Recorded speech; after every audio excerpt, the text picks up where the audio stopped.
یہ جو بدقسمتی سے جو یہ لوگ افواہیں پھیلا رہے ہیں کہ ایجوکیشن ڈپارٹمنٹ میں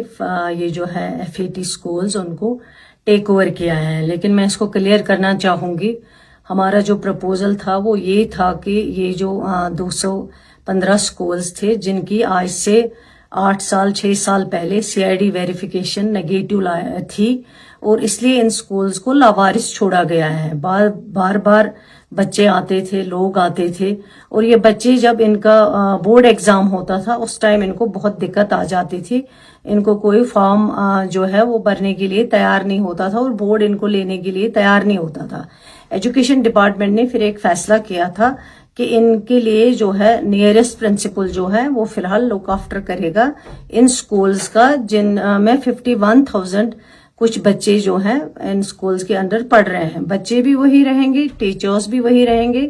اور اسٹرکچر بھی وہی رہے گا۔ صرف نیئرسٹ پرنسپل اس کو لک آفٹر کرے گا تب تک جو ان کی مینجمنٹ کمیٹی بنی تھی وہ اس سرکار سے پہلے ایکسپائر ہو چکی تھی وہ مینجمنٹ کمیٹی، لیکن ہم نے سوچا جب تک مینجمنٹ کمیٹی بنے گی، اس کی CID ویریفیکیشن آئے گی، تب تک نیئرسٹ پرنسپلز ان سکولز کو لک آفٹر کریں گے، وہ دیکھیں گے تب تک، تاکہ بچوں کا جو فیوچر ہے اس کی سیف گارڈ کے لیے یہ قدم اٹھایا گیا تھا۔ یہ ہمارا پرپوزل تھا، لیکن جب آرڈر آیا، آرڈر میں کچھ اور ڈالا گیا کہ DCs مینجمنٹ کمیٹی بنائیں گے، اور بھی کچھ چیزیں آئی ہیں جو ہمارا پرپوزل نہیں ہے۔ اس کے بعد جب میں نے آرڈر دیکھا، میں نے اسی وقت سیکرٹری کو اپنا پرپوزل اپروڈ نوٹ بھیجا ہے۔ میں نے کہا یہ اپروڈ نوٹ ہے، اس اپروڈ کے نوٹ کے مطابق جو پرنسپلز کو لک آفٹر کرنے کے لیے کہا گیا تھا، اور 3 مہینے کے بعد اس آرڈر کو ریویو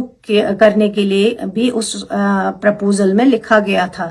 تب تک مینجمنٹ کمیٹی بنائی جاتی اور مینجمنٹ کمیٹی ویریفیکیشن کے لیے جاتی، اور پھر یہ سکولز جو ہیں واپس ان کے ہاتھ میں دیے جاتے۔ صرف پرنسپلز تب تک لک آفٹر کرتے جو نیئرسٹ ہے، لیکن آرڈر میں جو DCs کچھ اور چیزیں مینشن کی گئی لک آفٹر، وہ ہمارا ٹیک اوور وہ ایجوکیشن ڈپارٹمنٹ کا ایز منسٹر میں کہتی ہوں سکینہ ایتو کا پرپوزل نہیں ہے۔ میں نے جو اپنا اپروڈ پرپوزل ہے وہ میں نے اسی وقت سیکرٹری ایجوکیشن کو بھیجا ہے۔ میں نے کہا آرڈر اس کے مطابق آنا چاہیے، لیکن آرڈر اس کے مطابق نہیں آیا ہوا ہے۔ اس لیے میں ان لوگوں کو بتانا چاہتی ہوں جو اس کو اس وقت بڑا چڑھا کے پیش کرتے تھے، جن کے دور میں یہ CID ویریفیکیشن نیگیٹو آئی تھی، انہوں نے بات نہیں کی، تب وہ منسٹر تھے اور انہوں نے کچھ آواز نہیں اٹھائی، اور آج بے بنیاد